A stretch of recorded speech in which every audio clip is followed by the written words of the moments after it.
In an age of self-improvement and positive thinking, Buddhism hits us with something very different. Life is unsatisfactory. Everything changes, and the self you're trying to improve isn't even fixed. The three characteristics of existence are suffering, or dukkha, impermanence, anicca, and non-self, anattā. Now, on first hearing, this can sound like everything basically sucks, and even this sucky thing will end. Oh, and by the way, to top it all off, you don't really exist. I've wrestled with these hard truths of Buddhism and their implication for many years. Surely I can't be the only one to find these teachings hard. Dukkha, loosely translated as suffering or unsatisfactoriness. When I think of my own life and those around me, this aspect of existence seems pretty self-evident.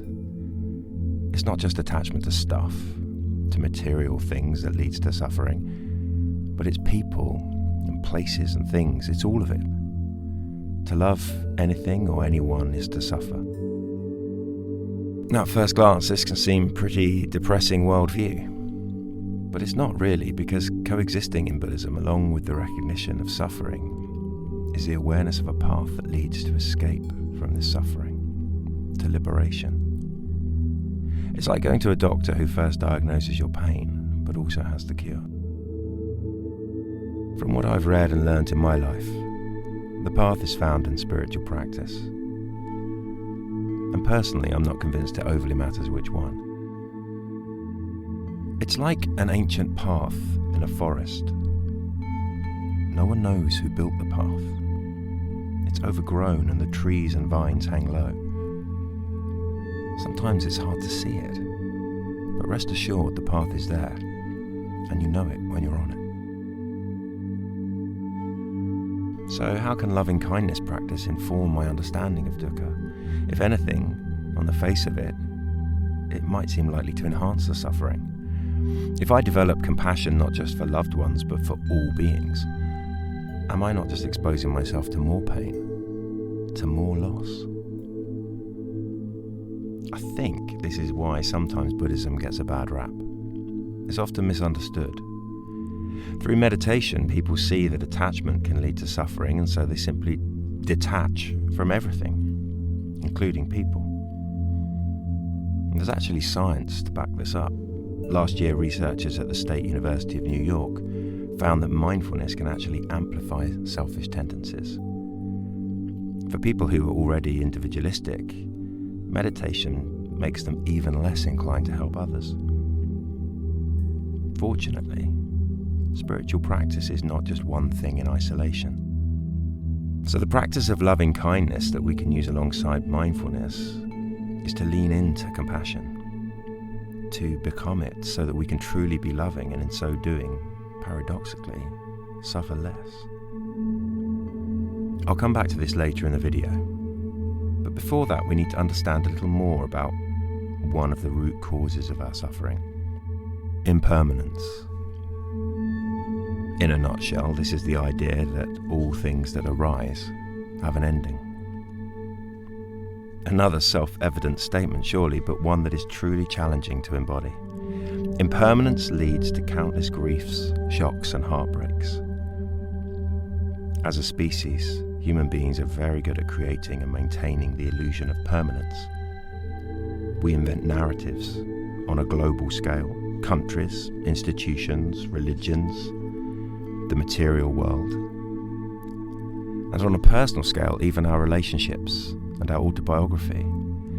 But looking deeply, it's only an illusion. It's a story we tell ourselves. In space, there is no up or down. Those distinctions are just arbitrary. There's no ground underneath it all. Nothing is permanent. Everything that arises also passes away. In the universe, we can see myriad cycles of birth and rebirth. This is another challenging truth.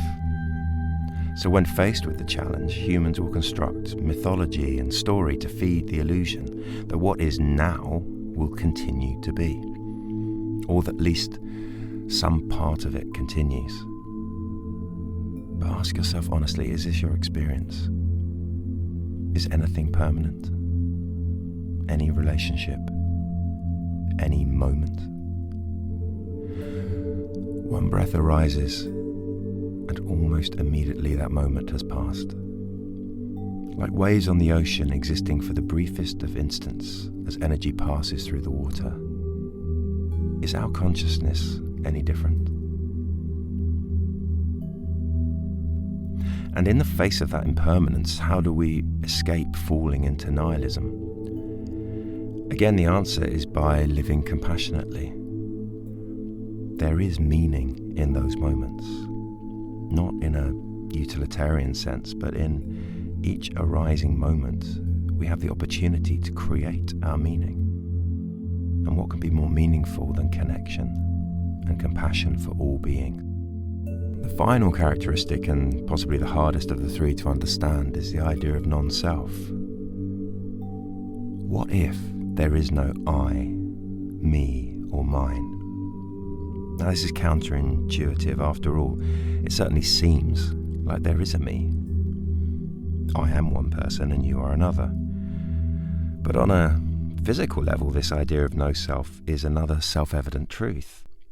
Are we really the same person today as we were yesterday? Well, who is this me? Is it me as a 7-year-old? Is it me as a 48-year-old? These are clearly not the same being. Yes, they are connected, but they're not the same. There is no concrete I. I am a continuation of myself, and ultimately my ancestors stretching back uninterrupted to the origins of life itself billions of years ago. This I arises from the conditions at any given moment and is reborn in each new moment. Yet once again, to counter this rather shaky and unsettling existential thought, we create a story. The autobiographical story of me. But it is just that, a story.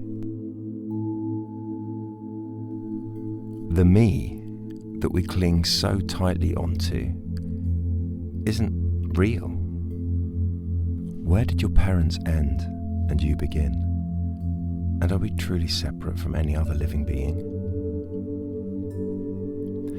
The elemental atoms of our bodies have been recycled over and over throughout billions of years of evolution. The elements in your body, with the exception of most of the hydrogen, were all forged in a long dead star, or likely several different stars billions of years ago. The chance of your DNA being the code that it is estimated to be around 400 trillion to 1, and that's based purely on the biological processes. That doesn't include the randomness and chance meetings that had to occur all the way down your family tree. Add that all together and you are a unique moment in time and space. One that will never be repeated. And not even repeated within our own awareness, for tomorrow you will be a different person. So strong is this illusion of self that we give it a name, but really, that label is just arbitrary. You are simply the arising born from the conditions of your experience and that of your ancestors. The self is not permanent. This may feel scary, but it's also liberating, because this does not mean that not self means not real. I promise you, you are real. Your awareness is real.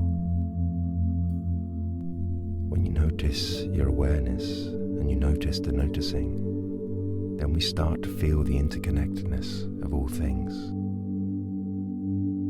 So how does loving kindness or metta meditation relate to all of this? When I practice metta, I extend my awareness out into the 6 directions. I am encompassing all the world and other worlds. I am embracing every living being. This focus on compassion connects me to others.